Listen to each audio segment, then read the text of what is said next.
পরমাণু প্রকল্প নিয়ে ইরানের সঙ্গে সরাসরি বৈঠকের আলোচনার মধ্যেই দেশটির ৫টি প্রতিষ্ঠান ও এক ব্যক্তির ওপর নিষেধাজ্ঞা জারি করেছে যুক্তরাষ্ট্রের ট্রেজারি মন্ত্রণালয়। নিষেধাজ্ঞাপ্রাপ্তদের সবাই ইরানের পরমাণু প্রকল্পের সঙ্গে সরাসরি সংশ্লিষ্ট বলে জানিয়েছেন ট্রেজারি মন্ত্রী স্কট বেসেন্ট।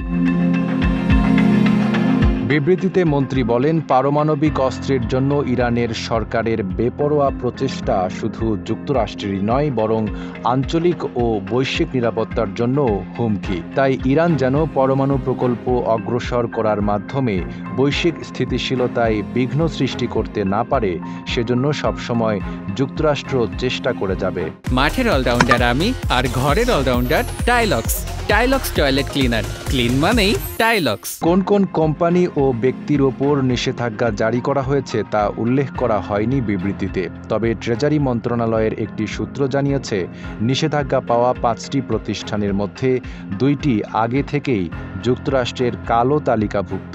এ দুটি প্রতিষ্ঠান হল atomic energy organisation of Iran এবং দ্য ইরান সেন্ট্রিফিউজ কোম্পানি। এ দুই সংস্থাই ইরানের পরমাণু কর্মসূচির সার্বিক তত্ত্বাবধানের জন্য দায়িত্বপ্রাপ্ত।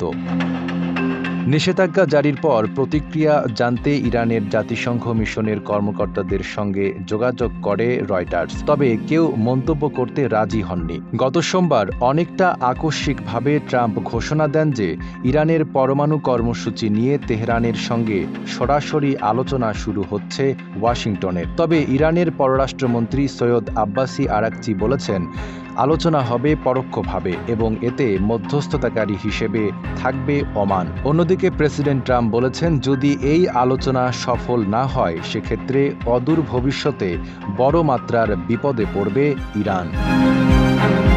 নাঈম আরাবী, ঢাকা পোস্ট।